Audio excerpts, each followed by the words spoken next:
Good evening and welcome to the 8th episode of the South African Equestrian Federation podcast from the horse's mouth. Tonight we are discussing Farriery 101. No hoof, no horse, no happiness, and definitely very sad horse owners and riders. We're very pleased to have in our studio tonight Dr. Ross Hendry as our Hendry as our veterinary expert, apologies, and Anthony Ward, a member of the South African Association of Professional Farriers. And interestingly enough, because it is Derby Week, arguably the biggest social event on the calendar in the South African equestrian realm, the shoer of last year's Derby winner, that being Lisa Williams and Discovery's Campbell, only showing Campbell, of course, not Lisa, but Anthony Ward joining us tonight. Thank you so much for both coming to join us in studio. It's great to be here. Thanks, Georgie, for inviting us. Do you want to tell me a little bit about your history? I mean, Anthony, your pedigree is just so impressive when it comes to, I think you're the farrier on call for Derby. Yeah. But you're also looking after the majority of the competitors in that big class, I think. That's correct, yeah. So we've now come up with KEP now. We've now on standby at every show.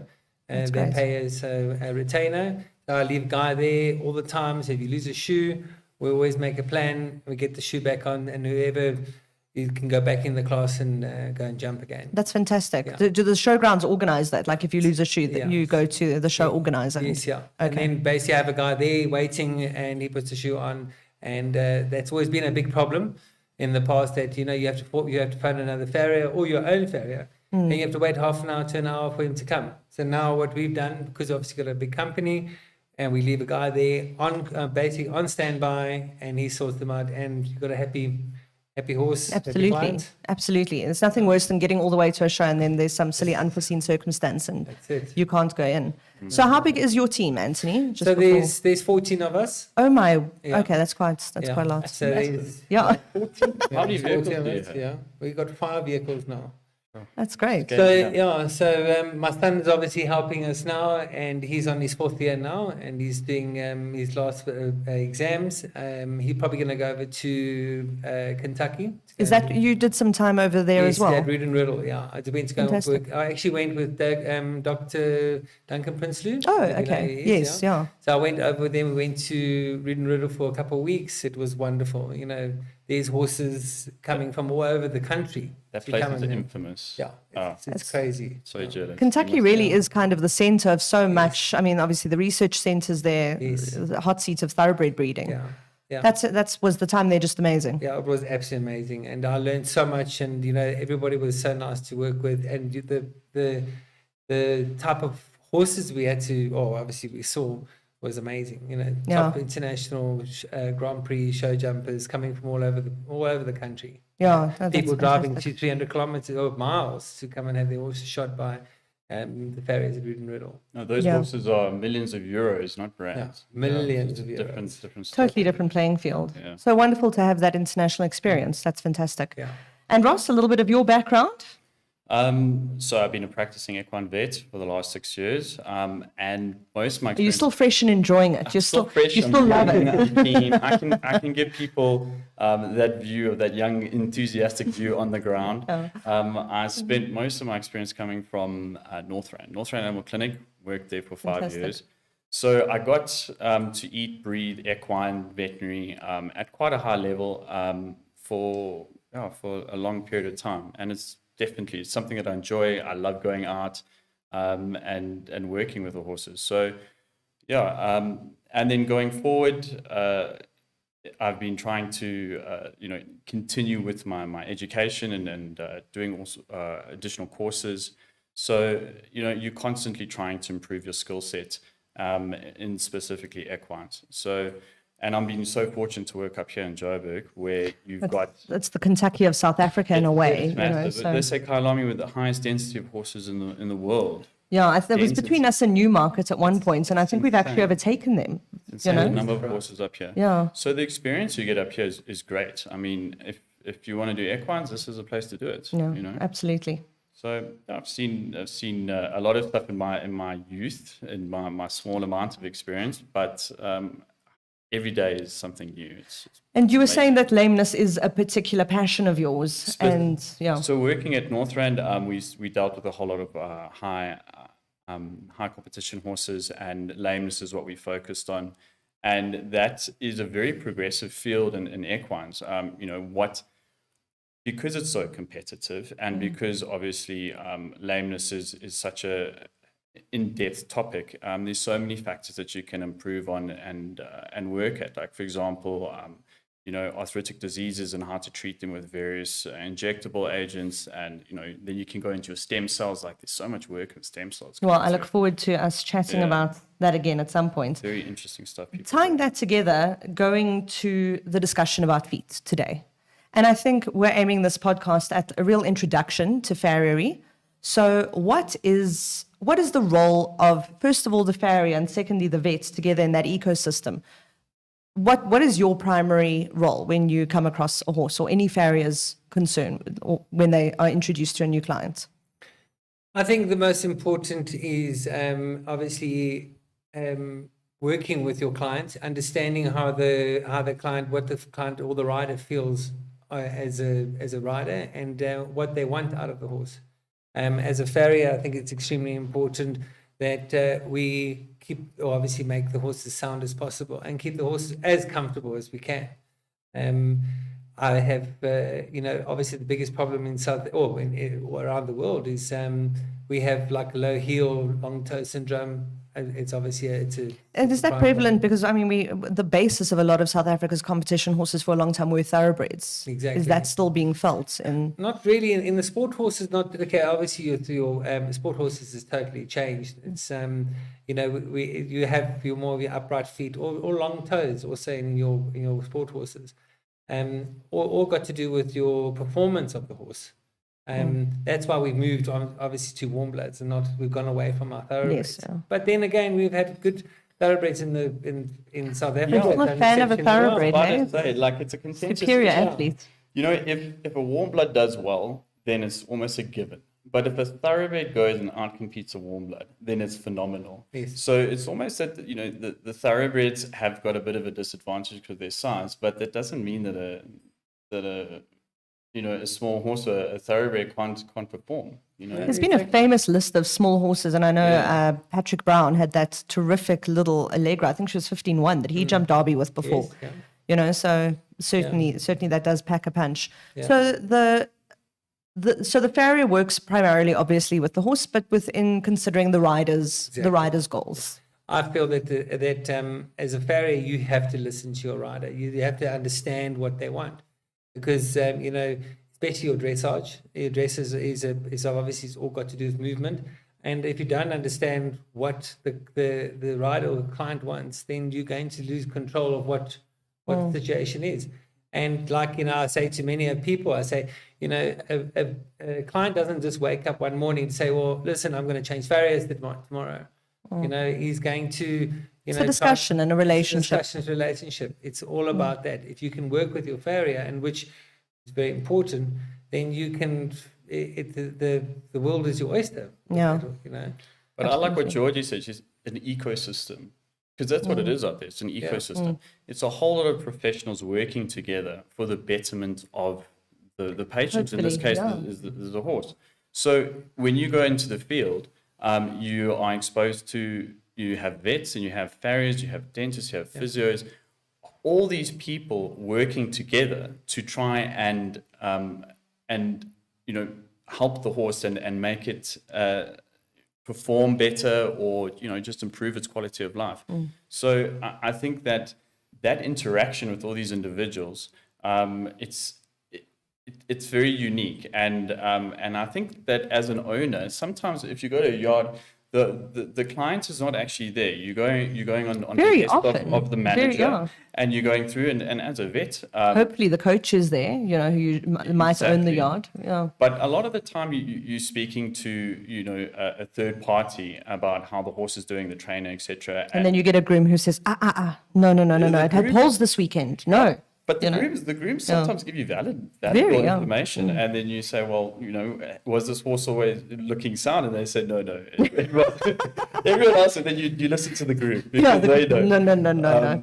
But in the end of the day, I think it's really important for people to work together. Yeah. Yes. Yeah. And to keep and as much as, and I'm sure you've had this, it's a very interesting debate in the bigger community, and I see that in the States they have these Tennessee walking horses, and that's a violent debate I'm not even going to get into. But as much as the owner might be wanting something, the role comes between this ecosystem to also do what's best for the horse. That's it. So, and I mean, there, if anyone wants to look it up, we're talking about shoes that are just, I mean, they're keeping them on with like metal winches and things. It's incredible. So what is together as the farrier and the vet? What are your top priorities when you come together on a new client? Like, what would you suggest is the first starting point? Someone gets a new horse, so they change farriers. What would be your little wish list to run through to get going? Well, number one is obviously x-rays. We obviously do x-rays on the feet, and we get an idea what we're dealing with. So, and how important is that? I mean, surely from the outside of the foot, you can tell a lot of what's going on. Not really. You know, there's been some times we've looked at horses that you actually even think there's a problem. I'm with Anthony on this, because when you're talking about lameness, you know, most of the lamenesses are front limb lamenesses, purely for the fact that 60% of the horse's weight is in the front, okay, because of their head. So you've got increased weight in those limbs, which is ironic considering how light horses' brains are, as we all know. Have you held a head up for a dentist? That head gets heavy. Yes. Yeah. So in terms of that front feet, and then 80% of lamenesses are below the knee. And the majority of that is actually coming from the foot. So, you know, that whole thing, no foot, no horse. I mean, it does run true. And that's why I think it's so important to X-ray and see. To X-ray, because I don't think you're talking about the biomechanics of that foot and how it goes forward. And that's actually what it comes down to, is the distribution of force over that foot so that you have the best break over, the least amount of force on your digital extensors, on your joints, and you haven't got that dorsiflexion of your coffin, your distal interphalangeal joint. All of that comes down to the farrier. Break that down. You're talking about basically a negative rotation. We're talking about the negative pedal angle. So I think cordial failure. So basically, failure? you're talking about horses with obviously long toe, low heels, thoroughbreds. and basically thoroughbreds. But then also. Yeah. But what you're saying to me is really interesting. So if you could get a farrier who's fixing a lot of the external problems on a foot, and actually there's things going wrong internally that you wouldn't ever see without an X-ray. Well, let's give an example. Like let's say you've got a long toe. I mean, as a farrier, you've got the experience, and this is why it's so important for farriers and vets, and actually the whole community we discussed to work together, because each person has their forte. You know, I'm just a vet, and I have my specific set of knowledge that I'm able to apply.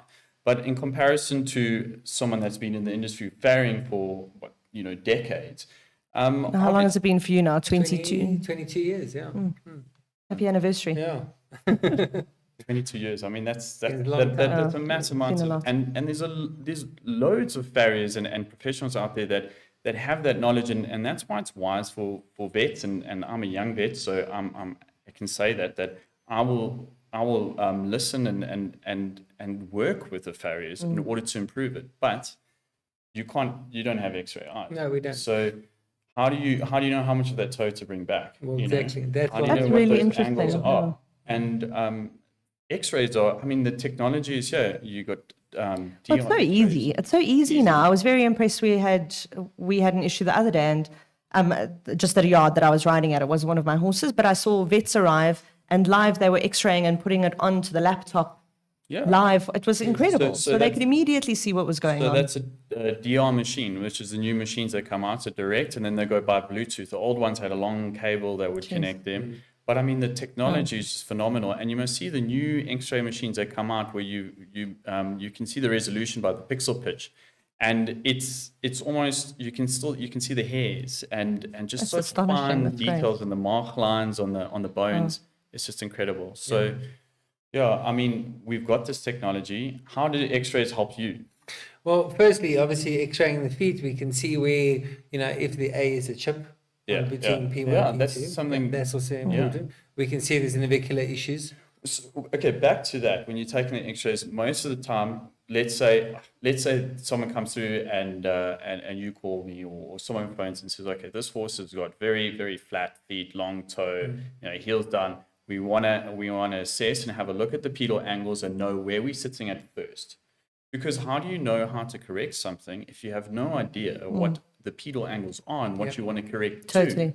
So then essentially, without taking an X-ray, you're going in blind. But I mean, we have to clarify. I mean, let's say that you're doing standard trimming and the horse doesn't have any obvious conformational issues. Would every single horse have to be X-rayed, or horses that just specifically have issues? I think just the ones that you obviously have issues is the best idea. But then obviously all the top Grand Prix horses or the World Cup horses that I do, we X-ray at least like every 6 to 8 months. Yeah. To check, make sure everything is fine and so forth. So that's how often. So it's basically like, so if someone is embarking on a competition career with their horse, it's a good idea, but so I hear you say, like, if there's no issues, you don't need to do it, but you want to kind of get ahead of those. Like a maintenance thing. Yeah. So this is where actually the field starts progressing. Like, I give you an example, ultrasound. So back in the day, no one, ultrasound wasn't something that you regularly did because the machines weren't of such a caliber that you would get a good image out of it. But now, every colic that comes into the clinic will get scanned.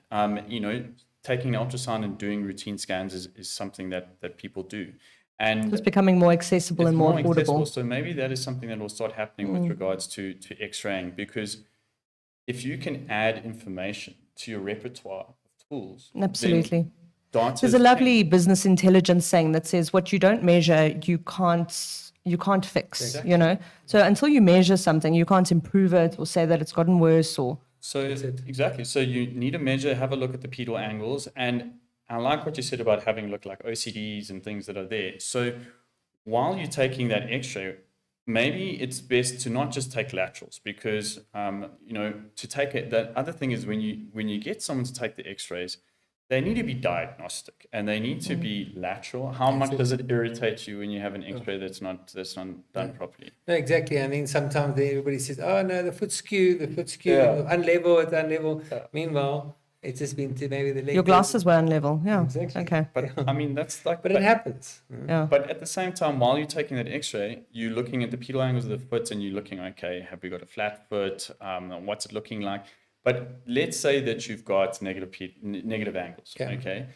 That also can predispose you to navicular syndrome. Yes, yeah. So at the same time, why not, if it's going to be your first time when you're taking the X-rays, take additional views, take orthogonal views. So in vet, so is it almost like you're suggesting building up a 3D model of the foot in a way? Exactly. Okay. Because you're taking a 2D image of a 3D object. So. And why would people go for an X-ray instead of a CT scan?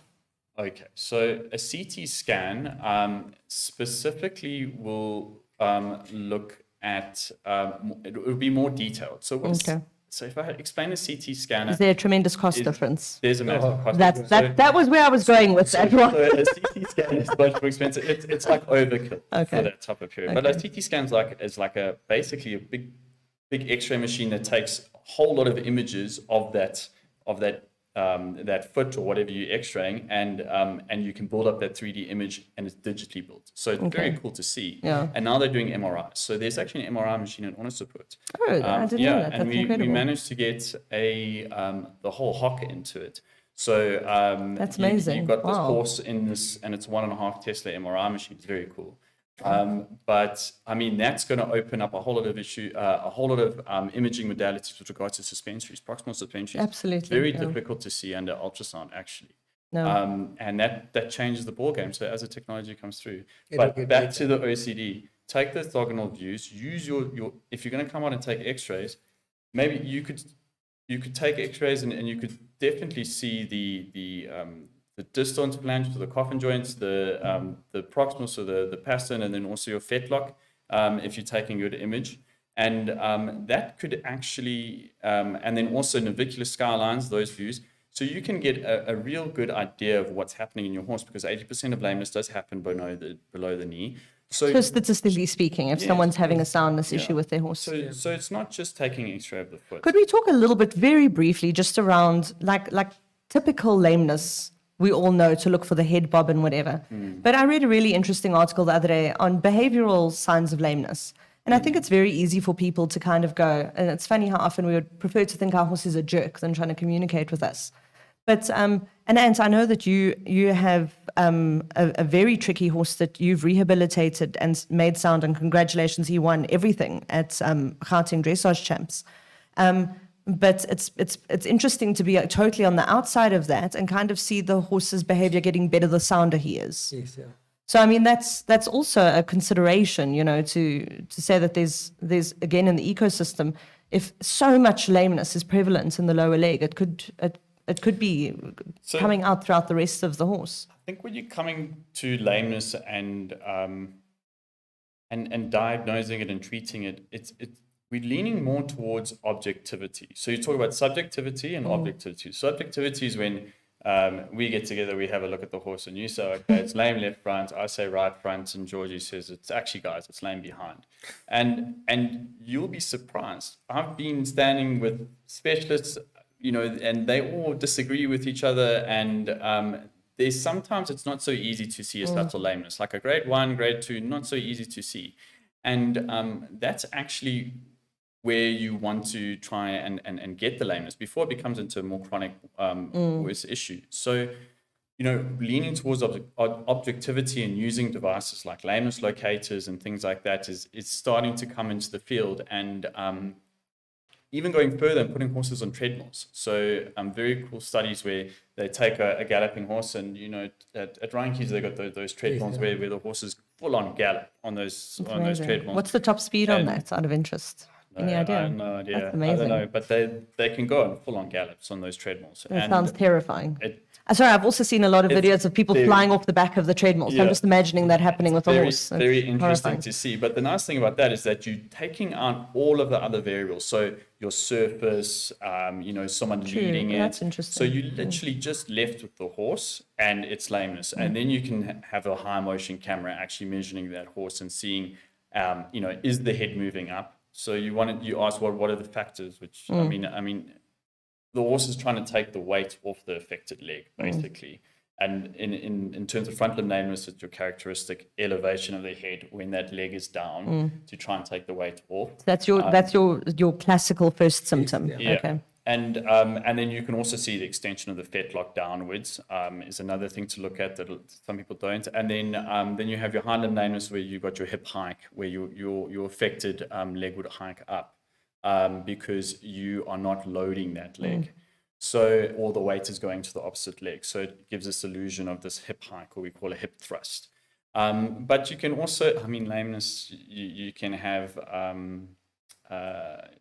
compensating lameness. So if you've got a front leg that's sore, but they're just awful creatures. You just don't know. You just don't know. You've got four limbs to work with. But the most important thing is the foot. Yeah. The foot. That is the most important thing, the biomechanics about that. And I think the technology going through, like we're talking about the x-rays, but what about, all of the different types of shoes? Yeah. So actually going to that, what are some of the most common pathologies of the hoof? Well, it all comes down to what makes every horse can go better on a certain type of shoe. Some horses do well on steel shoes, some horses do well on aluminium. I've got certain horses that just like to be in a bar shoe, but then obviously now with this new... and the bar shoes are gaining popularity because of this caudal failure that we're picking up Not more. really. The bar shoes are actually going out. Okay. So they're going into these 3D pads now. Yeah. Because the bar shoe, do you feel that it crushes the heel? It does crush the heel. Okay. I feel that obviously after 4 weeks, that frog just tends to push into those bars and there's no movement. And how do you find the hard bar versus bar? Hard bar again you're putting so much pressure on that frog with a plantar cushion. You're just putting so much pressure on there that if you trim if those heels are too low and you put that hard bar on, it's pressing against that frog, you're going to have more cordial failure. Yeah. So that's getting quite technical though. So simply put, like there are a couple of options for people when they've got their horse, and the first is obviously barefoot. Yeah. That's the most simple. And why are more horses not able to stay barefoot? And I know that this can be a sensitive topic, but I think Yes. the overarching thing that I would really like to stress here is that not everything, there's no one size fits all solution for horses, ever.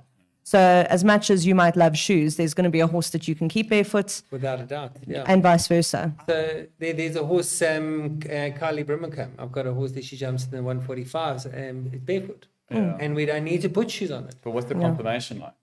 Fantastic. It's Nice and out there, upright. you need to have good Nice big feet. confirmation. Yeah. Exactly, yeah. And you can take a horse that has bad confirmation, and you got brilliant barefoot trimmers that will take that horse and put it into a good confirmation.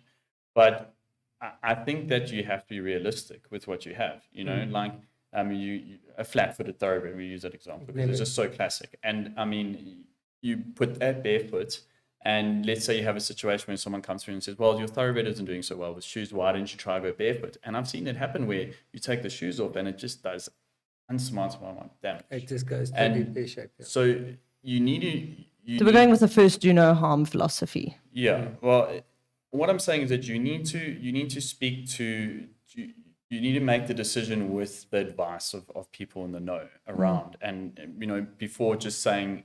okay, this horse must become barefoot. You know, it mustn't be an emotional So I think what you're saying, and before we then speak about maybe pathologies and corrections, what should people be looking at in the basic structure of their foot? And I'm not looking at, you know, legs turning out or being over the knee. If you're looking at a hoof, there's like, maybe this is too broad a characterization. You can get a boxy foot or a flat foot. But what else should people be looking at? Like the coronary bands, should they be looking at their heels? So when you're looking at this horse, what for you is like the worst thing that you would see in a horse that makes your hair stand on end? Flat foot. Okay. So when the bulbs are almost the same height of the heels. Okay. Then you've obviously got big problems, and obviously it's going to cost you a lot in obviously remedial work to try and get those heels to grow. So And I see there is a question saying when you mention bringing the toe back, are you referring to length or height? to length. Okay. Yeah. Remember, again, we're going to X-rays. So you look at X-rays and you can see how much foot there is, how much you can be able to bring back, and how much heel support you need to give. You know, long time ago, obviously, all we used to do is, you know, try and shoe the horse full if it had flat feet. Now, again, we've changed to like these 3D pads, which just gives the frog more flexibility, which gives it more frog support. So explain to me how important frog pressure, is that the correct term? That It is extremely important. okay. And why is that? Well, it's blood circulation. Okay, so it kind of acts as like a pump in the foot. Exactly, Okay. yeah. So, you know, I say to a lot of clients, and obviously say to them, you know, the horse has 5 hearts. That's five nice. Yeah. hearts. Oh. That frog is pumping blood through Okay. that foot every time it puts foot on. So when we put shoes on, then we're basically lifting the frog away from the contacts of the Yes. ground. But remember, you're putting all that weight on it, so when the frog comes down, because remember, the foot expands and contracts continuously. Okay. You know, when it lands and when it lifts. So, you know, all these things need to be in consideration, you know. Like a boxy foot. Why does it, when you pick up a boxy foot, the frog is The tiny. boxy foot is very high It's up heels. here, Okay. here. You see the frog is like disintegrating. It's getting Okay. smaller and smaller. Why is it getting small? Because it's not getting blood circulation. Okay. So we, at the moment, you know, we also have to look at our arenas. You know how hard our arenas are. You know? That's interesting, especially now it's baking outside in Gauteng. Exactly, It's yeah. really, really hot and dry. And that also affects feet. Am I right? Yes, exactly. And then sometimes some of the materials that work really well abroad don't work so well here. That's interesting because I suppose in Germany you knee deep in rainwater and mud, and then and the heat as well. Like if you have wax in your arenas with the heat, it actually can solidify, and then that you have a very soft arena that's supposed to be soft, but actually it turns quite hard. So, yeah, I mean, there's so not everything that's European is actually good for South Africa. Exactly. You know. You have to Yeah. contemplate it. But with regards to the foot, I think the question is there an ideal foot? You know, this is the perfect foot. And I think, you know, as a vet, I try and read up and follow the people in the know. The one guy that I've had the pleasure of meeting is Steve O'Grady. He's a veterinarian and also a farrier. I mean, he's super specialized in that, and he's in Virginia. And you know, he talks about that there's no specific ideal foot. You have the two extremes almost. You will have the boxy foot, and that in my mind is like a classic Frisian. You know, there's Frisian yeah, boxy feet. Please, that no one come complain in the comments. Go for us. And not all Friesians have that. No. And then on the other extreme is The the flat thoroughbreds, foot, which is the thoroughbreds, and when you're doing vettings as a vet, that's the first thing I'll look at is the feet, because So I would imagine flat feet are prone to a leg injury, and the boxy feet is lots of concussion. Exactly. So different types of conformation. And with regards to, for example, what is the right pedal angle? Some people say 0 degrees. Sometimes you can go 2 to 7 degrees. So there's still some debate, and I think there's still a lot of research that should be done in the biomechanics. We should be focusing, when you talk about feet, the biomechanics. If your toe is too long, then you're talking about your breakover, and your breakover is very far back, and that actually puts additional pressure on your heels. So by adjusting the length of your toe, you're actually reducing the mechanical forces on that foot. And specifically with, let's say, the flat foot, that digital the deep digital extensor, Foot extension. deep digital flexor, that pressure, 1 degree change in your axis can have a 4 times effect on that incredible. tendon. So it's like a real lever pulley situation there. The whole thing is a lever pulley situation. We need more mathematicians riding horses, is what I hear you saying. We need people to go and do more bioinformatics on it and get those standards to work to. So it's not about necessarily buying the perfect horse. It's about knowing when you get this foot, you're going to have certain issues with, and what are those issues, and how do we work around them? Exactly, yeah. There's a guy called Wayne Turner with, I think you can find him on Facebook, Progressive Equine Services. Yes. He has been absolutely amazing and doing like animations for I've actually clients. seen some of those, I think, He's actually, what he's trying to do, he's trying to, teach the client to understand the biomechanics, the whole system of the foot, because I think that's the biggest problem we have, is that the owners don't know what they're getting themselves into with buying a horse with bad conformation or bad feet or whatever. And that's what it comes down to, is that we're all here to try and improve the relationship that the owners have with the horses and how they feel in the equestrian community. Because if you can have happy clients, then you will have more people purchasing horses and more people competing. Listen, it's for every level of the sport, Exactly. like happy horses, happy clients, happy sport, happy sponsors. And here we were Grows the whole talking about the system. basics, and I think it is important for clients to understand, just the basics in the biomechanics. But you also get their buy-in. If you say to them, like, well, look, this is what's going on in the foot now. This is why I need an X-ray in 6 months' time. And this is why we need to try a different shoe, or we need to take the shoes off, or, So as a vet, when I do vettings and such, as my job, I say to people, is trying to mitigate risk. So Yes, exactly. I'm not an oracle. I can't say everything that's going to go wrong, but considering these attributes that's been given to me, this is the likelihood that you're going to have a high, medium, low risk, or no risk at all. And you look at various factors. So that's what we as vets and as farriers do, is that you will go to the yard, and you said initially, what is the first thing you do when someone has presented you with a new horse, it's moved from a farrier? The first thing I do is I find out, what was your previous issue? Why did you move? Yeah. And then trying to establish a baseline. Yeah. So And when was the horse last done? I have to say, a lot of the time, you also see people going and just, like the amount of times I've said to a client, you're new at a yard, who was your farrier?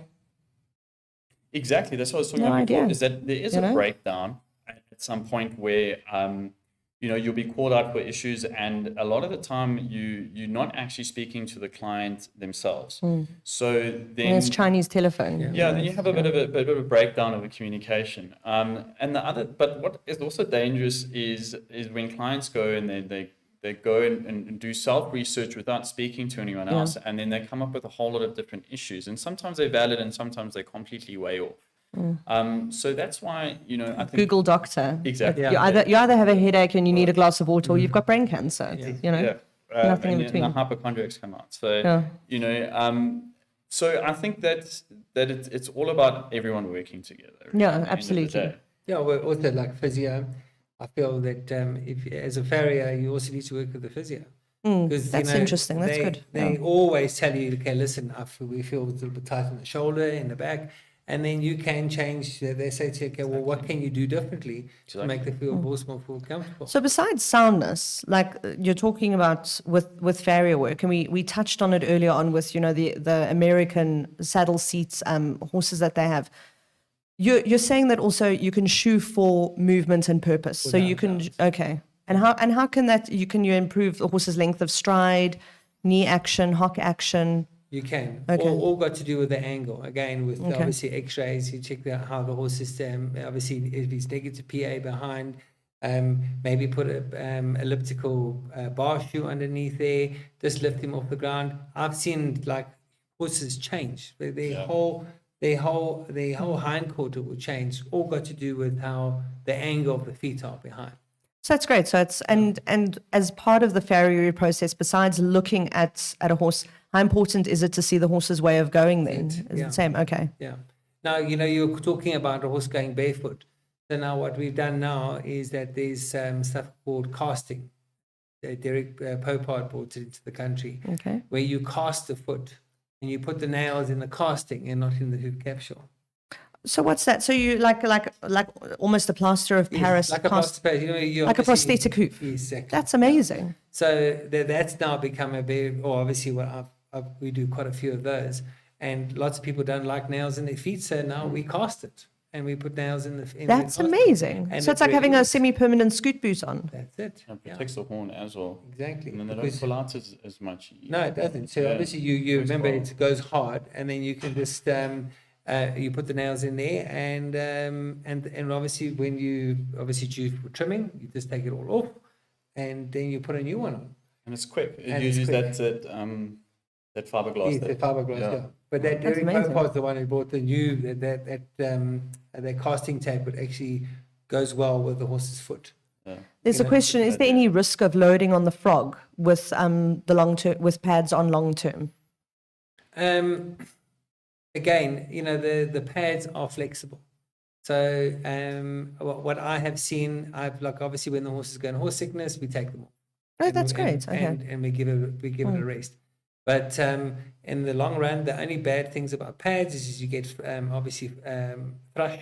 Okay. You can have a little bit of issues there. You know? But you want to try and spread those forces from the wall, you know, and try and spread them out over the whole surface of that foot, so that you mitigate against areas that are putting too much load.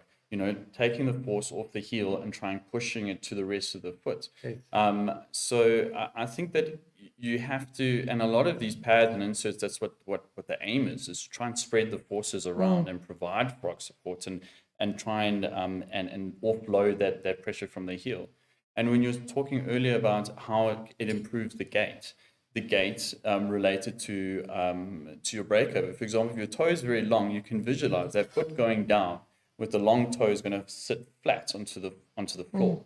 But if you bring your toe back and you've now got a shorter foot almost. Listen, I know I'm speaking to two men here, but there was a very big fashion with women's heels a few years ago where you had this ridiculously long pointy toe that stood out about 2 inches from your last toe. Yeah. And walking in those was the most ridiculous thing. It's almost like clown feet. Yes, you know? yes, exactly. So that's the basic premise. I feel a lot less sexy now, thank you. That's clown feet. That's great, yeah. That's the basic premise behind like a long toe, flat foot, and why it's slower and your breakover is slower.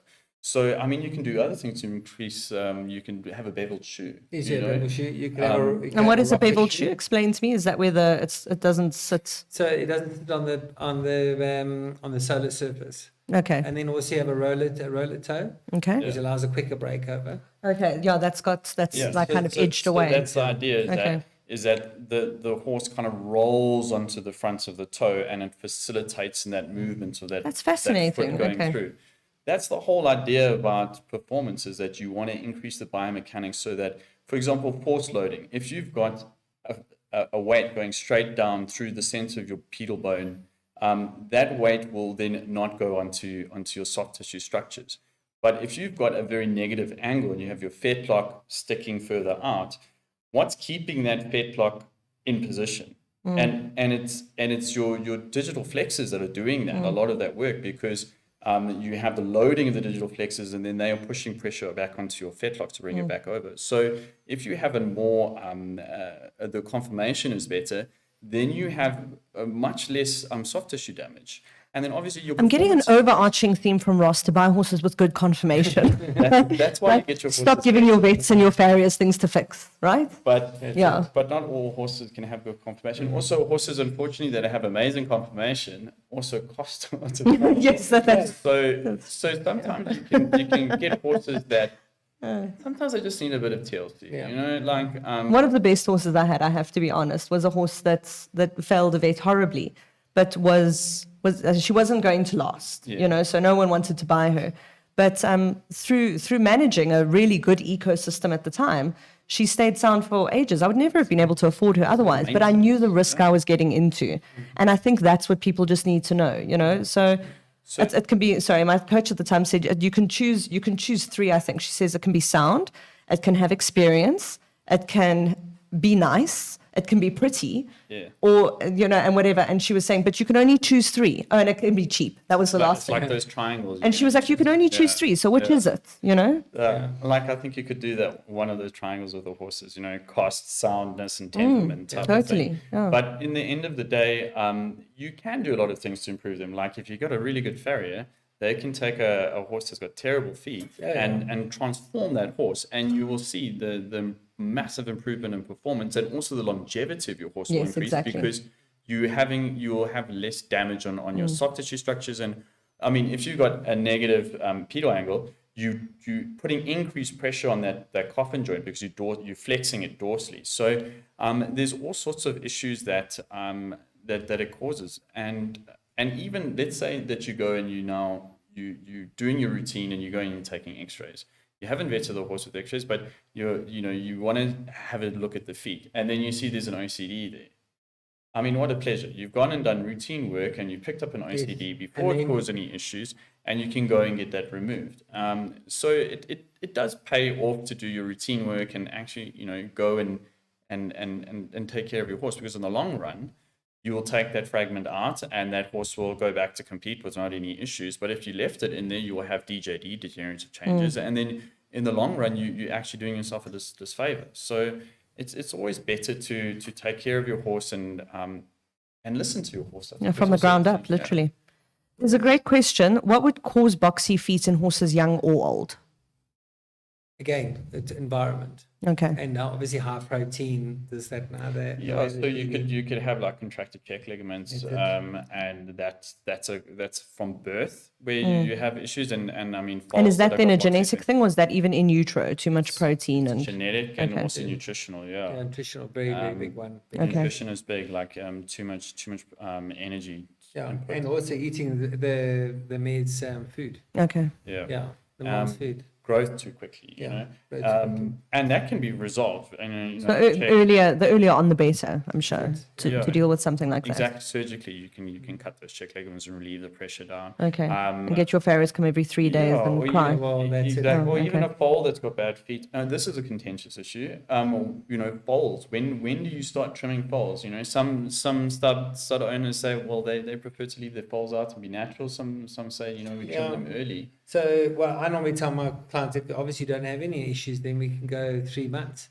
If obviously there's no issues whatsoever, you can go 6 months. But it does just require, again, I think that attention to detail and looking at the feet every day and being aware of what's going on. Oh, And exactly. again, environment. Yeah. Because, where are they standing? Are they standing in the sand paddock? Or what are they doing? This all can be keeps in consideration. So when you talk about environment, what are the factors? There's the surface. Yeah. There's, I suppose, the daily care of the foot, the nutrition. What else can be impacting in a growing horse and a... Well, the work. I think the Yeah. work is also Okay. quite large. Yeah. I think the type of farrier with it, that it's, is it shod, unshod?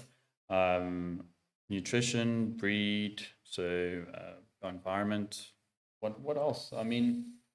It's a nail in the end of the day, It like is a nail. that's what you need to think about, like And confirmation. Okay. Yeah. It's all got to do, But know. I mean, that hoof horn is actually what you want to really protect, and like you get horn distortion from conformation, for example. Yeah, like this go back to the flat foot. I know we talk about it, but it's the worst foot out there. but when you got that heel that starts contracting, right, and this is why it's important to get to things early, is that toe is now long, so now you've got all this pressure coming down onto your heel. And what that does is that it actually starts bending those tubules. So those keratin tubules are like cylinders. And, you know, if you think of a cylinder, if you compress it vertically, it's got a lot of strength. Yeah. No, it's quite strong. Like you take like a metal rod. But if you bend it, there's hardly any strength there. So when those heels start coming under run, they start actually distorting. And they're no longer, the forces are not going straight down through the tubules, it's bending them. And you often see that the horn will start almost beveling in underneath. And then you're in some trouble. Because then now what does the farrier goes through, and it's almost like they're set up for failure, because now what you do, you're going to try and bring the toe back, but you don't want to bring it too much, and you want to now have to cut away the heel. You're actually physically starting to trim away the heel, which in the beginning makes it a bit worse. So yes, it does. How do you approach? I mean, it's so. Well, you see I'm not a that's a good fact, a good question. The biggest problem when you get to a client, the client will say, "Don't cut the heel, but the tubules are run so forward." Yeah. Now you've got cordial failure, and the horse is just sitting on his back of his bowl. And you got that loss of that digital cushion that's sitting there, and then you get that almost like this bulging out, and then your frog starts bulging out, your heels start collapsing, and like, then what do you want to do? You want to try and increase the pedal angle, so you put wedges on, right? Yeah.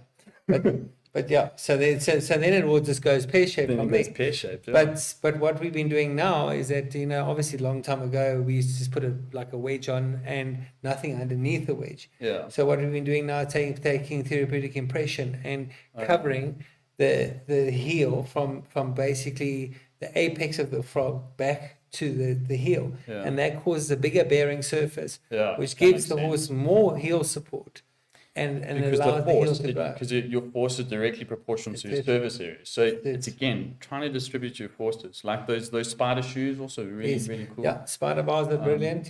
There was a stage where people were trying to build the heels up.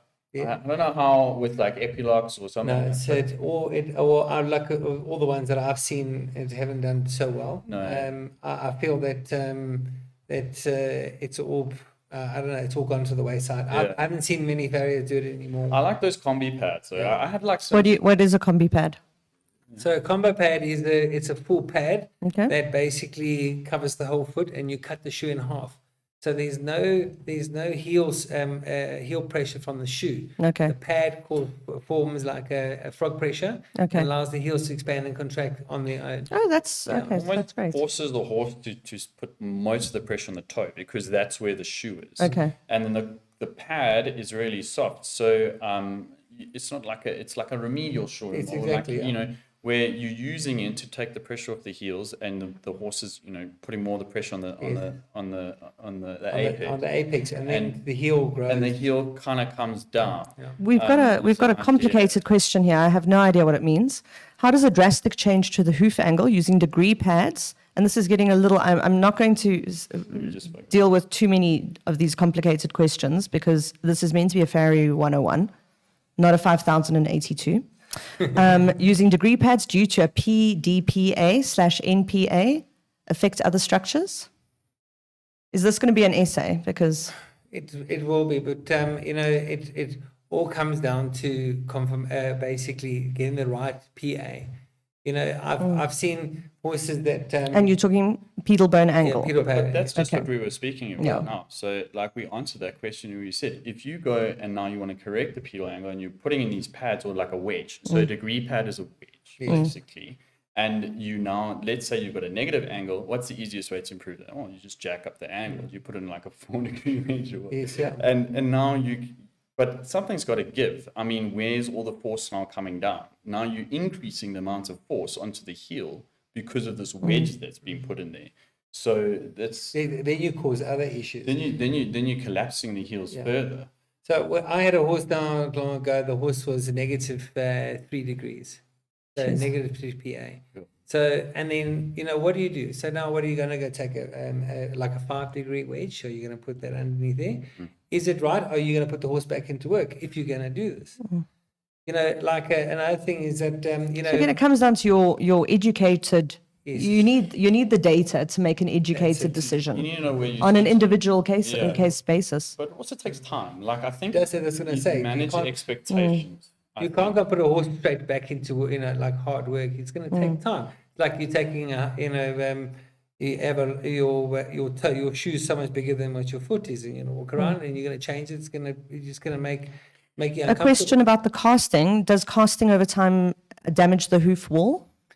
On certain horses, I've seen maybe 1 or 2 out of maybe 30 I do a month. So again, it's just about having that Yeah. good ecosystem to keep eyes on it. And good biotin. If you feed your horse well, you got good, good quality hoof. Yeah. I just want to iterate that we're talking in general. There Absolutely. are That's really situations important. where people may go and put a wedge on, and they are justified to do so. It's not. But we haven't got dry. shares in a wedge company. We don't have. But the point being is that there's no right or wrong way of doing a lot of these things. There is a base consensus, but to try and rectify it, there's all sorts of innovations coming through all the time, and some of them work and some of them don't. And the ones that do, we stick with and we take it through and we enhance those, and that's how we progress in Absolutely. life. So A question about horses get thrush from pads, or are they just more susceptible? But can we talk a little bit generally about thrush is obviously one of the major pathologies we see on a day-to-day basis with horses. leather pads. Yeah. Leather pads. But then also again, it all depends what you put underneath it. Yeah. So if you put a comfort mix equi or an equi pack, whatever, and that's then you can it's got a formula, or it's got like antifungal Oh, inside okay, it. fantastic. So otherwise you put copper sulfates underneath and a pad and maybe Nice, put good old-fashioned cheap remedy. and it works. Eh? It But works very let well. me give you an example. Let's say you got a horse that's got leather pads sitting in the Karoo, and then you got a horse with leather pads sitting in Western Cape in the middle of winter. In the middle of winter, or like Natal. Yes, I think with regards to thrush, it's something. Thrush, I think of a question. And then you have a situation with environment. I think is the biggest player. Okay. Big time. Biggest player. The worst thing for a vet. And moisture. Yeah, moisture, exactly. Because that thrush is like a fungus, so it needs to grow. So the good old-fashioned hoof oil that everyone's using to moisturize their feet, I mean, is it again, it's just on a case-by-case basis. If your horse needs its feet to be less dry, you do things to make it less dry. But if it's got wet feet, you would try and dry them out. So it's again just getting those good eyes on each individual horse. And again, like in the summer now, we all go and put Stockholm tar on our feet or saw hardener, because obviously the horse is a lot more. And we hate our moisture. farriers, obviously. Yeah, and it's too soft, and then the horse bruises itself, and it's all got to do with the farrier. What are other common pathologies that people need to keep an eye out for on a day-to-day basis? I think day-to-day basis is keep your toes short. Keep them on the cycle, on a 4 to 5 week cycle. Yeah. Don't let your feet get too long. Varied work surfaces? Is that okay? Yeah. Don't Feed go it and- well. Yeah. Feed it And well. clean the feet out. I mean, look at the feet. The worst thing is a vet. I've seen a case where the horse presents to you completely lame, it has abscesses coming out everywhere, and you look at this horse's feet and they've just it's almost like they've never been done.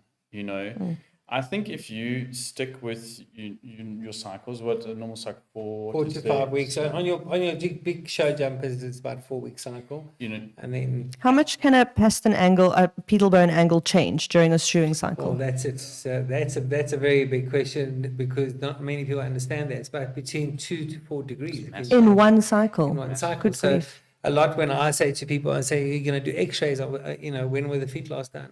You can't go and do it now in 5 week cycle and say, well, this poor bloody farrier has done a bad job, So when should people, if they're x-raying a foot, have it done? for like the 1st to 2nd week. Max. Okay. Yeah. So like obviously when horses get vetted, I always say I was to them, about to say, before you buy the that's a horse, great you're point. taking an X-ray. yeah, look, you can't do it like a couple of days before and say, Well, then the Unless you're trying to get the sensitive. price down. I mean, I'm joking. Don't do that. But if I go and do a vetting, let's say it's a high value vetting. You'll go through that whole horse, and you will take your 36 or even your 48 X-rays, depending on if you're getting the neck in or whatever, and you will then put a plan for that client, a maintenance plan, and say, these are your issues. This is where you're going to have issues. The feet may be one of them, but these are the joint issues. This is what we need to do. This is our long-term maintenance plan. And you put that in place, and each plan is tailor-made for that horse because everything has different issues.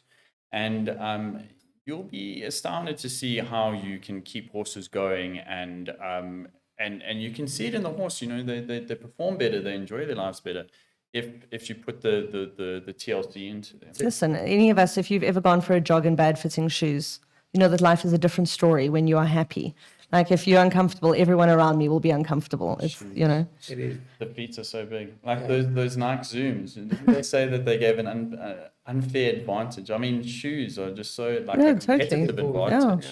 Yeah. I think, but I think if you want to put it to the general population out there, just keep to your cycles. Make sure you got a reputable farrier, and communicate with your farrier. And if you stick to your cycles, most of the time, you won't have issues because, for example, very thin soles, that can be avoided by having a good farrier. And also maintenance. So you're gonna put Stockholm tie on your feet. You're gonna get better. Your soles will be a lot harder in summer. But again, so liaise with your vet and your farrier. Choose the horse with good confirmation, please. But that's a funny story. You say that, I've got a horse jumping in the 150s in the Derby. If you look at him, his fetlock to his foot turns out so badly. Yeah. But he's jumping in the 150s. Yeah. So but it got to do with but also, is it kind of a case of also if it's not broke, don't fix it? We obviously have this idea of we want the foot to look good, but it's sound. So yes. I think they compensate. My feeling about it is that they can compensate quite a lot. And I've seen horses with terrible fetlocks. So you look at the X-rays and you say, "Well, this horse shouldn't be sound." But it's almost that fibrous capsule now has kind of almost provided additional support to that fetlock. And this point is there's so many biological processes happening that it's very difficult to know exactly what's going to happen. And it comes back to when vets doing vettings and they say, "Well, this vet failed this horse and said it would never compete." Because he looked at the X-rays, but he didn't look at the horse, So, like I said, a lot of it's like mitigating risk, but making your decision. Confirmation is not always. Confirmation is important, but horses can be sound and outcompete horses that have better confirmation just because they got good riders, they got good training. And good farriers, etc. It's not just about, it's the whole thing packaged together. So we've got this new technology from Beckman Black. I don't know if you've ever heard about it. Where you put these sensors on the feet. Who is Beckman Black? Beckman Black is a company in the Netherlands. Okay. And we put the sensor on the feet, and when you walk the horse, you can actually see if the horse is landing medial, lateral. So if it's pronating or anti-pronating in the human terms. Okay. Yeah. So now it picks up it breaks it down to milliseconds. Wow, so that's incredible. There's 1,000 milliseconds in a second, and it breaks it down. It can actually show you if your horse is not happy to land on his heel, or he wants to land, obviously confirmation, if he's turning out, how much more outside hoof ball or you need to take off, and so forth. And that's where technology is taking us, taking it to another whole new level. It's like the lameness detectors. So that's exactly, going back to the point, taking your subjectivity out of it and making it objective. Like the way I see myself is that, it's a weird example, but F1 cars, the horse is like the car. We are the mechanics working on it. And you want to try and improve the performance of that, and you want to try and make sure everything's working well. And there's so many factors going on behind the scenes that we're working on. And then the client, the rider or the driver, or the person who owns the team and is saying, make it faster. Exactly. So, they're just looking at one aspect, and we behind the scenes looking at a whole lot of different things. And when you go and look into it, they have all sorts of sensors, and they're collecting data. You know, All the data time. is king. Data. We've got another question here, but I mean, I think you've pretty much answered this. If a horse has long toes and low heels, how much toe do you trim as it already has thin soles? Again, I suppose that depends on the X-rays. It depends on the horse. It depends on, You you know? won't know what you're doing unless you're taking X-rays. Because Okay. of how you know what the angle is currently. A question about when applying frog pressure and the hoof is bearing weight and compressing all the soft tissue, is it then creating circulation through the cardiovascular system or draining the hoof capsule of blood? So So you're saying that by compressing the soft tissue structures in the hoof, that it's what? Sorry, say the question again. When applying frog pressure and the hoof is bearing weight and compressing all the soft tissue, is it then creating circulation through the cardiovascular system or draining the hoof capsule of blood? I'm not exactly sure myself, having been an anatomy major at varsity. So when you're talking about a horse with a negative pedal angle, you've got an actual reduction in mass of that cushion there. So and some horses are predisposed, thoroughbreds are known like genetically to be predisposed to that, and essentially that's what's causing that foot to stop falling back. The increase of pressure onto the digital cushion. I don't know exactly how much it will reduce the amount of blood flow going through that foot. But I mean, you could imagine if you have additional pressure there, you haven't got that space to allow the blood flow to come through. How much that affects the actual horn quality and everything, I would have to go and look at the I think studies. we're all desperate, think- even in dressage. Sorry, Ant, I interrupted you. okay. I think we're all desperate for a textbook solution, you know, and I know with dressage as well, and I'll never forget going into a lesson and someone said, okay, you're going to hold the inside rein into the canter transition. And I went, no, but all the textbooks say you don't do that, you know? And it was the right thing to do. And it was a life-changing experience for me because we all want this textbook answer, that this is what you do when this happens and that's what you do when this happens. And it's just, horses just aren't like that. And I said it last week, if you aren't a humble person, horses will make you one. Oh yeah, I've seen multiple specialists disagree upon things and be humbled by equines, and that's why we enjoy this industry. Exactly, yeah. Because it's not easy, and every single horse needs a tailor-made approach to it. You know, I mean, I think it becomes difficult when I think people get frustrated when they don't feel like they're getting the attention. So let's say hypothetically you have a farrier that does an entire yard of horses, and you have a person that feels that they aren't getting the attention with that horse. How do you address each horse if you have multiple horses in a yard? Like let's say you got 100 horses at a yard, and you have to go and You have to go through all of them. so you categorize them into different issues. Yeah, different issues, different grades and so forth. You know, your school ponies. You know, you can have it like a typical pair of shoes. Yeah. They're going to plod around. They're going to be quite short. It's going to be all right. You know, but then obviously your higher grade horses. You know, the first person that always complains is the rider. You know, and then you can adapt. You can have a chat. I think you mentioned it earlier on that it's just communicate. The relationship, I think, is the word you use. That's so key. Yeah. You know, and I think it's just knowing to pick up the phone and phone your farrier Exactly. and Communication. getting them speaking to your vet That's and it. starting the conversation. Yeah. There's no one solution. At a yard with 100 horses, you are going to be practical. You're going to go and say, these horses are going to need this to be done. And then when it comes to a point where you have that communication, you say, okay, well, let's communicate to my farrier because maybe they don't understand that you have a lot of horses. Yeah, or why are you doing this in a specific way? One of the biggest hoof cracks. Yeah. Big issue. So that would be another pathology. Again. Yeah. So and that can be caused by so that's damage in the actual the lamellae. Yeah. So when you're talking about the hoof, people sometimes don't realize that the foot is hanging. The whole weight of the horse is literally it's hanging in those hooves. There's that's why horses sink through when they get laminitis. Because those lamellae are basically intertwined and interdigitated, and they're holding the horse's hooves, the pedal bones in that structure.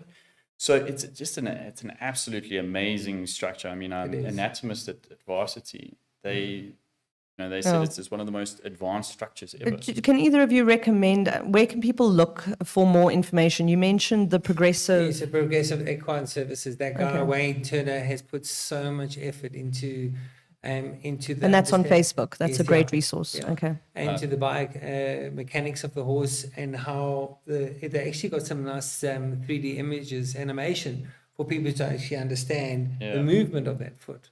I also see Siobhan Records mentions Hilary Clayton, Yes, very, very vet good. PhD, Yes. blah, blah, blah, of sport horse science, discusses GRFs. What's a GRF? Just Actually, I don't even know what the GRFs, they're talking about it when she was keynote speaker at the Equine Science Society Symposium. If anyone else is looking for any other resources. And then I think there's someone looking for some free advice here. Any tips on showing racehorses?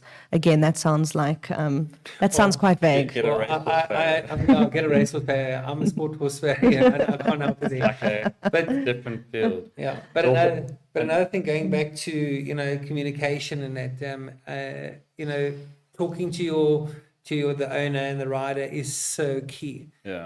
A client, a farrier cannot read what's happening. You coming to see the horse every 4 weeks. You don't know what's happened between the 2 days. Also, everyone's good at their own niche. Like good riders can feel minutia change. And there was a vet who gave a lecture here a while ago, and he said his first sign that there's a subclinical lameness is when the owner says, "My horse just isn't right." Yeah.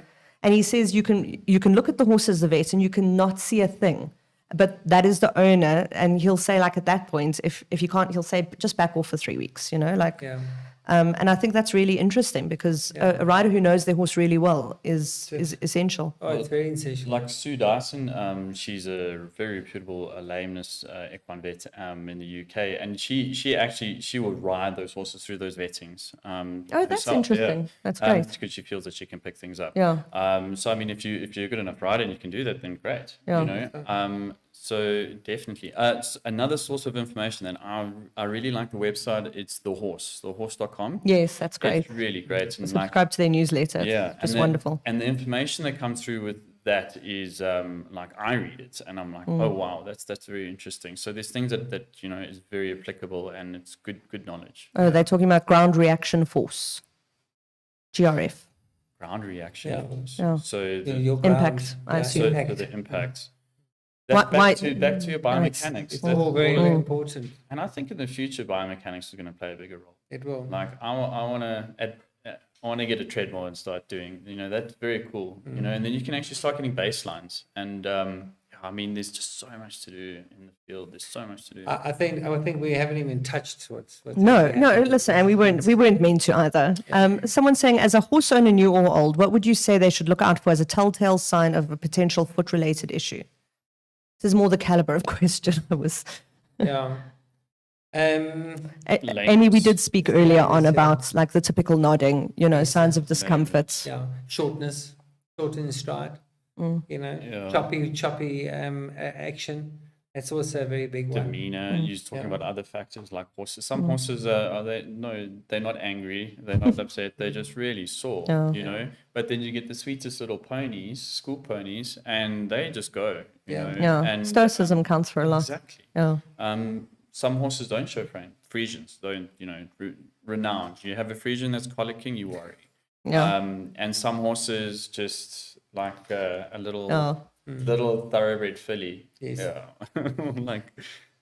Someone asking again about the effect of the relationship between the hoof and the surface it works on. I think we also kind of touched on. You spoke about like how the treadmill also takes that out of the factor, but out of the situation. But I'm sure the softer surfaces, more harder surfaces, good for impact training. And deep sports riders do that. sand, deep fiber. Is it been wet enough? Is it that's also very important. There's a great FEI white paper actually on arena surfaces, which I'll try to find. But it must be a few years, and they were talking about what are the best surfaces and why. And I think there was a correlating study done that the soundest horses in the FEI were the event horses, because they said they worked on a multitude of surfaces, and there was kind of the insinuation that the owners were very on top of it, you know. If you think about it logically, if you work on a variety of surfaces, you're spreading your work that amount of time over those surfaces, and each surface will be impacting a different anatomical area of the horse. That's cross-training to the nth degree. Exactly, like we do it all the time. You know, like for example, a hard surface will ease up on your soft tissue structures, your suspensions, etc. But they're going to be quite hard on your also, you know, on your bones, on your joints. Whereas if you go deep sand, then you've got risks of suspensory, etc. Dion Augustine from Western Shop coming to the rescue, saying he has a copy of the white paper. Thank you, Dion. There we We'll go. get it from you. So talking about deep sand in Cape Town, we have different injuries. Yeah. Got to do with all Exactly. the sand and compared to up here.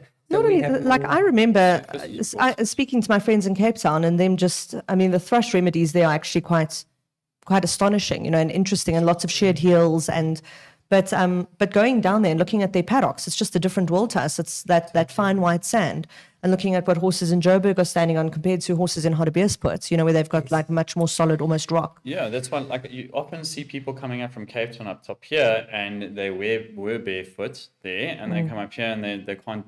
It doesn't work because the surfaces up here are so much harder.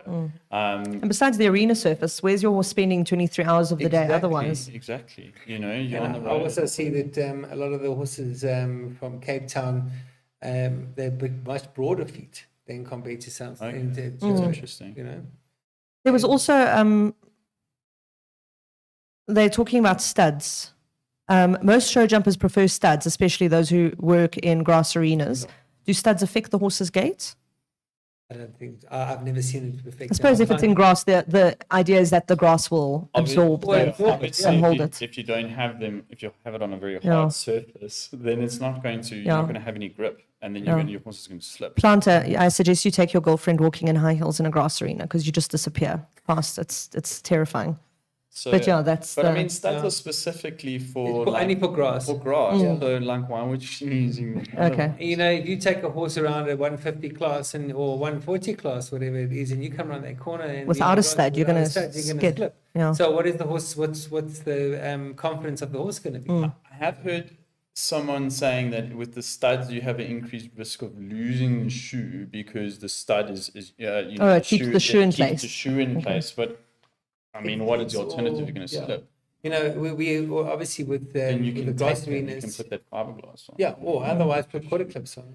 Yeah. And then you stop the shoe so you could put obviously less It's nails. basically, there's just an astonishing variety of shoes and solutions available for There's horses. so much. So it's worth having a conversation with your farrier and your vet about finding the best solution for your horse. Yeah, there's also another thing I also wanted to drop on is you know, the biggest problem with clients and farriers that is nail bites. Yeah. Okay. Yeah. That's one thing I wanted to drop on. You know, Feel sorry for your you know, families for that. poor farriers are the first ones to get to be called up. As, Listen, I don't know, you ate my horse like, leg. yeah, that's just seeing you guys putting a hammer and nail into a foot. It's just always astonishing to me. It doesn't happen more. It's, That's you know, it. Yeah. like, As a young vet, I go through, you know, I go to the yard and usually I'm the first person to be told that the farrier's made an issue. You know, my horse has an abscess. It must be the farrier. You know, my horse is lame. And and if you don't speak to your farrier, it's easy to blame them. Yeah. It's harder to blame them when you have a relationship, I think. Exactly. Like, and the thing is that often, like nail binds, things like these happen. You know, it doesn't mean that the farrier is a bad farrier because they have a nail bind. You know, it's the same as vets. I've had drug reactions, and sometimes you have bad reactions. Listen, every rider I know has made a horse and broken a horse. Yeah, well, It's the same for every professional. So, you know, the people out there must, I think, work with the professionals that they've hired to work with, and there should be an open relationship. And That's it. When do you give call them your the- vet versus when do you call your farrier? If like hopping, Yeah, well, I think most of my clients, they will phone me first. It's without a Yeah. doubt, they always phone me first. You know, they'd rather do that because obviously we come there obviously every 4 to 5 weeks. So, you know, I don't charge for that. I come there, I come check my horses, make sure they're fine. Then if I can't find any heat in the foot, obviously I'm not a vet, so I say call your vet. And it's always been a win from my side. So from me, I'm usually the guy on the ground at the yard. You know, I'm there. Most of the time, people will phone me or send me messages and say, my horse is acutely lame. It's just really lame, non like grade 4 out of 5 lame. And most of the time it will be, I mean, what springs to mind is a hoof abscess. Abscess, yeah. So, you deal with a variety of clients. Some clients don't know what hoof abscess is, and that's not, there's nothing wrong with that. They're just new to it, and you want to educate them. But in those situations, you'll say, can you feel a digital pulse? Yeah. So that's important. You must know. I think you as an owner should know where your digital pulse is. You should know where your This is where we're missing out the old good old pony club. It's like these horsemanship like the elements. Yeah. And you say, okay, well, there's a digital pulse. The horse is toe touching, and is your farrier around? I think vets and farriers, when it comes to abscesses, this always makes me laugh. Yeah. I've never had a vet say, no, please, let me dig in the foot. And I've never had a farrier say, no, call the vet. Everyone just agrees, call the farrier. Yeah, well, this is what it comes down to. As a vet, I mean, if I find an abscess in a foot and I've taken that shoe off, I promise you, like the first shoe I took off, I remember the first person who taught me to take a shoe off was Doug, the late Doug Jack. Yes, yeah.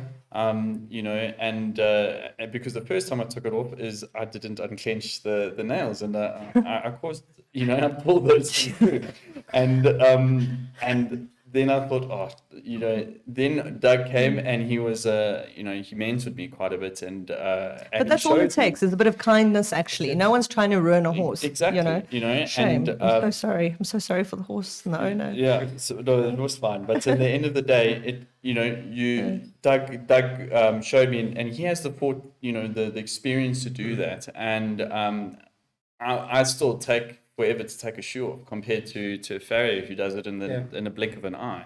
So sometimes, and to go and actually find that abscess, sometimes the farriers, they're just so much quicker and so much better at it. Well, that's what they do all day, every day. Exactly. So it's like, why would I service my own car? Yeah, exactly. Amy has another great question. If your horse pulls a shoe badly, taking a lot of the foot width, what do you do until the farrier can get there?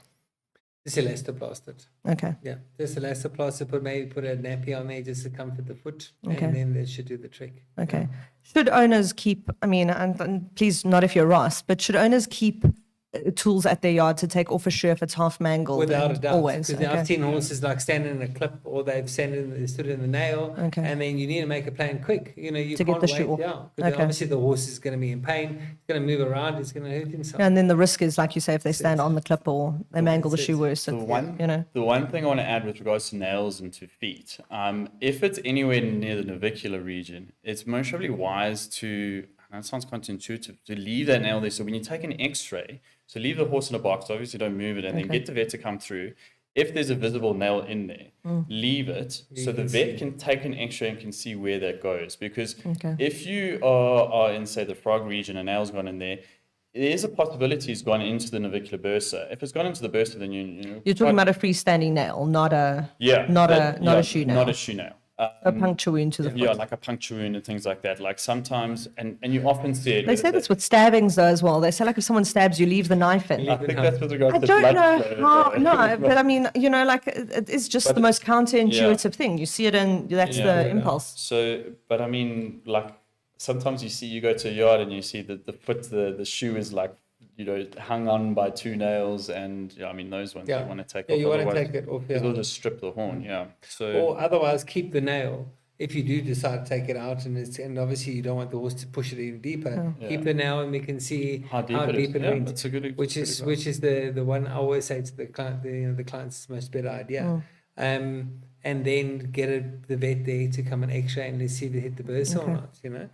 But it's a relationship between vet, farriers, dentists. Listen, the amount of people, I read a great study ages ago saying that the amount of jobs that one racehorse sustains, and obviously a few racehorses share these people because it's not one, unfortunately, one vet per racehorse, but it says there are 52 professionals connected to each racehorse, and talking about what an employment generator it is, Yeah, and I mean that's why it's so important that we encourage, the industry, the equine industry. I mean it can be so much larger, and we often have this feeling like that.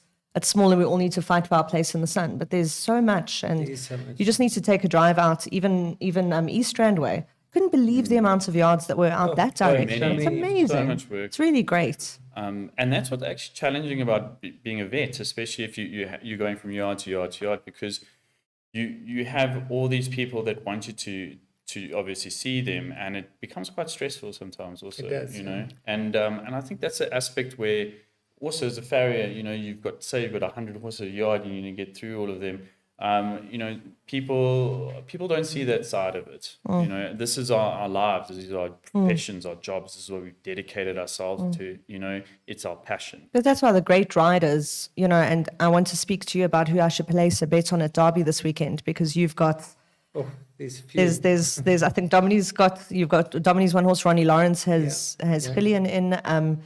You know, the great riders, though, do have eyes. They are horsemen, you know, and there's that annual SAEF Horsemanship Trophy, which I think is such a beautiful thing, because it really is, it's everyone has to be on top of all of those elements and bring them together. That's it, exactly. Like, I have so much respect for those riders, because they've got so much knowledge and horsemanship, and you know, as a vet, you learn a lot from them, and as a farrier as well. Yeah. And we're all part of the community, you know. There are two last questions. The one says, is there a difference between posture and conformation, and why?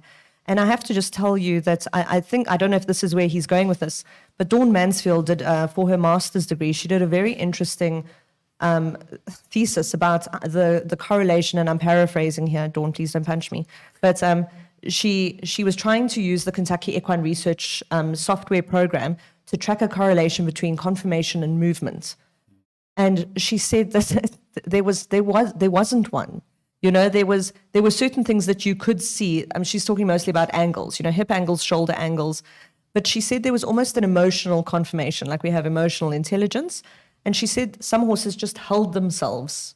You know, and it was, she said she didn't know if she could put it down to X factor. She said there was definitely a correlation between conformation and soundness. Yeah. That was clear. But she said there was she said the Boerpats really threw it out, because there were some horses that she says it shouldn't move like that, but it does. Yeah, It's amazing. or the noities, you have that noity stamp. But you know, the noities are the worst hoof abscesses. Like lamenesses and hoof abscesses are the worst, a chronic hoof abscess. But if you're doing a lameness on a stallion, okay, that horse could be maybe 3 out of 5 lame, but when it trots out, you know, and then you'll see it's that lame when you give it, say, a sedative or something, you know. But if there's a goal nearby, But I know so many men like that. Yeah. So if it's you know, he will hold himself together. Yeah. And you do get some horses that, especially horses that have had good trainers and good riders, can hold horses together very well. So maybe that's what she's referring to, with posture. You know, some horses will just hold themselves together. With regards to stallions, I think it's all of the testosterone and that has False bravado. I mean, like if a stallion's 3 out of 5 lame, it's probably fine. It's probably just bumped its toe. I'm joking. Joking. But and you know, if but I mean, a good rider can also hold a good horse together. Yeah. You know, so No, you see a lot of riders riding down, and it was at an international seminar saying, they said ride to the strength of the weakest leg, you know, to the limit of the weakest leg, not to the maximum capacity of the strongest leg. And I thought they're actually just masking a biomechanical imbalance there. That's really amazing, you know, that takes skill, of course. Good riders and they can do incredible So things. Amy said, as a horse owner, we've been told to feel for heat when there's a lameness. How would one go about feeling for heat when speaking, when before the vet and farrier, before they get there? Or just feel the other foot. Nice comparison, Yeah, just feel the comparison. So the pulse and the the heat of the pulse feet is- are the two. I think the pulse is, so remember, lameness can be anything, you know. So if your horse is lame, it can be a plethora of things. But what you want to have a look at is how lame is it is very important, and try and grade it where 1 is hardly anything, or it's not putting its foot down at It's all. 5 out of That's 5. a 5. So just work out somewhere between there. In terms of a digital pulse, because abscesses are quite Well, common. it's very, very sore. Yeah. So the horses can hardly walk. And a digital pulse, I think you can easily, I mean, next time your vet or farrier is there, ask them, That's a great way of, where do yeah. I see the digital pulse? Because it's very obvious on a horse that's not lame, or doesn't have a foot issue, will not have a pulse. But if you have a pulse, it doesn't necessarily mean that you you just have an abscess. You could have a pedal fracture that will give you any type of pain in that Thank you for point. giving Amy a vivid nightmare. So, That's wonderful. but I mean, the point, like any sort of pain that's in that region will cause increased blood flow to that region because you have inflammation, and that can be caused by a multitude of things. So you're going to have increased blood going in those pommel digital arteries. So that's the whole premise behind it. But you might have a horse that has a joint issue and you're not going to see much, maybe, if there's an OCD in there that's chronic, then it might have a bit of a bog coming through. But sometimes you don't see things, or even like a suspensory, you might not see something obvious. So yes, I think have a look and do the basics. So look for heat, look for digital pulses, which leg is it, compare the legs, look for any obvious swellings. Okay. And what should you do? Like I think the rest. Rest. But like put it in the keep box. it stationary. Yeah, exactly. Okay. Most of the time you're gonna it's been caused by some sort of trauma or exertion. So if you put them in the box, it's most should be the wisest thing. And and also I had a horse that I remember it was badly lame bilaterally in front. And it had, you'd look at the horse, there's no swellings anywhere that you could see, but the horse had just this massive coat and just these feathers. And ultimately what I did is I shaved it down, and then you could actually see the tendons that were, so feel your horse, don't, put your hands on it. But again, be familiar with the legs. It's an ongoing thing. So, when we all started taking our temperatures in COVID, was something that horse people have known for years, is everyone has their own baseline temperature. And you need to know what your horses is so you don't have a heart attack.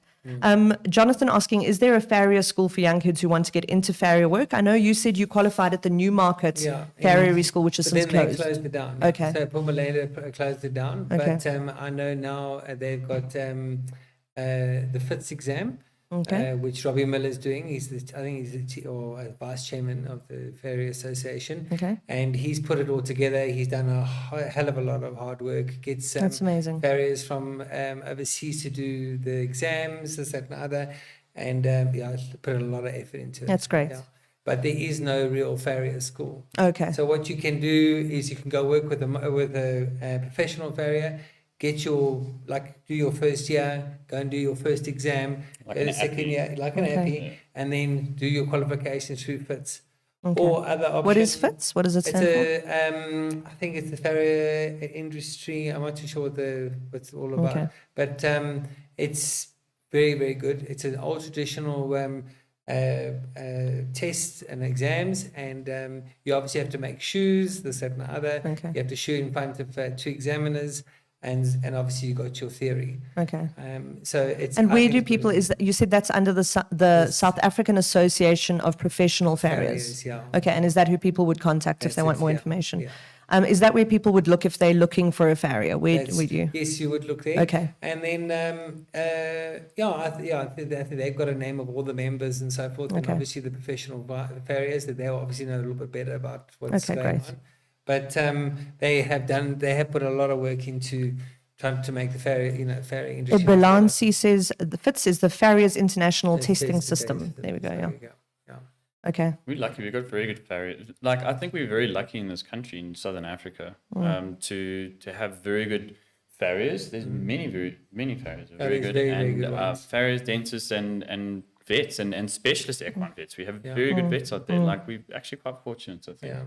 But another thing very important for the client is that don't just make a decision to change. Rather give your farrier a good chance. Communication. Communication's key to any relationship, And People don't know there's a problem if you don't voice it, and then, That's it. Back to that hoof crack, which is, it's basically a hoof crack can be a multitude of reasons, but sometimes it's an issue where the coronary band, you've got a lesion there, and that lesion is now causing an issue with the tubules. And if you dissect it out, you will see that there's actually an anatomical issue there, like a scar almost. And that crack will never go away. You can try as much as you can. But also with hard ground doesn't help either. It doesn't help. But how many farriers I've seen clients come to me and they say, well, this farrier caused my horse to have a hoof crack. And I say, well, we don't know the that. benefit of the doubt, a lot of decisions sometimes are emotionally based. Fair. I think horses are a very emotionally charged environment. And, if you're a client and you're paying for a service, I mean, you're entitled to it. But often I see more damage caused by changing from one farrier to the next farrier to the next farrier. Absolutely. Without a doubt. It's the same with coaches, Yeah. instead of saying to a coach, like, I'm not understanding something, or, you sometimes change, and now you've had 6 methodologies and approaches in 6 months. Exactly. None of them has had a chance to take. Exactly. And, sometimes you expect to be having that feedback or that communication, and it's not there because you also need to put yourself in the shoes of that professional, that person. They have a lot of people. Listen, Ross, no offense, but in my experience, people have become vets because they like animals, not people. So trying to get, it's just a funny thing. Like vets have great bedside manners, and we were speaking about Ed Evans earlier on, who I absolutely love. And Ed looks after my revolting little dog, and Ed would speak to my dog. He would say, "Hi, Spike, how's it going?" Hi. It's got the greatest soul. But yeah, if people and I think the same might go for farriers and dressage coaches. They're not necessarily people's people, so they sometimes need a little nudge to be reminded how important the relationship it's is. amazing what communication does, and that person appreciates it. I've seen it so many times. I say, well, why don't you just go and speak to a farrier and go and see what the issue is, and then they come back, and a lot of the time that farrier then feels okay. He's been aware of the issue, and he's got a plan in place. Or maybe you need to have another look at the horse. It's possible that horse has been put into a category and now needs to have looked at again, and then you've now We need to redo the rads. We need to redo it or do something, and give the person a benefit of the doubt. I would like to. Oh, Robbie Miller has commented. He said the SAAPF also hosts the Worshipful Company of Farriers in the UK higher exams every 2 years. Yes, he does. Okay, interesting title for the exams. I don't think that there's anything else. Thank you, everyone, for joining us. Is there anything either of you would like to add to that? All I'll say is that, as an owner, I know that obviously it's very emotional with your horses, but I do feel that you need to work with your farrier, give an opportunity, work with your vet, and do the best for the horse, because you know what, we actually in this game for the horse. Everyone's in it for the horse. That's all we're certainly not in it for fame or fortune. No, we definitely not. Yeah. But I just think that if the clients can just give that opportunity to give their farrier a good chance and do the best they can, and allow that vet to give his opinion and work together, then I think then the world is our oyster. 2 heads is always better than one. Exactly. Yeah. And I think from us, as we're talking, a lot of these are opinions and our personal opinions. And I mean, there's many different ways of doing different things out there. There are many roads to roam. I mean, we're not oracles on the facts. So, but I think the general consensus out there is to just try and get everyone to work together for the betterment of the horse. Absolutely. Lots of thank yous. Very informative. Thank you. So thank you both for joining us here this evening. Thank you very much for having us. And thank you, everyone who did join in. We had a great tuning in. Thank you for the educational questions. And we're very glad to have 2 industry experts here to answer them. And we look forward to seeing you next week on Wednesday for our 9th episode of the From the Horse's Mouth podcast. I'm Georgie Roberts. Thanks for joining us this evening.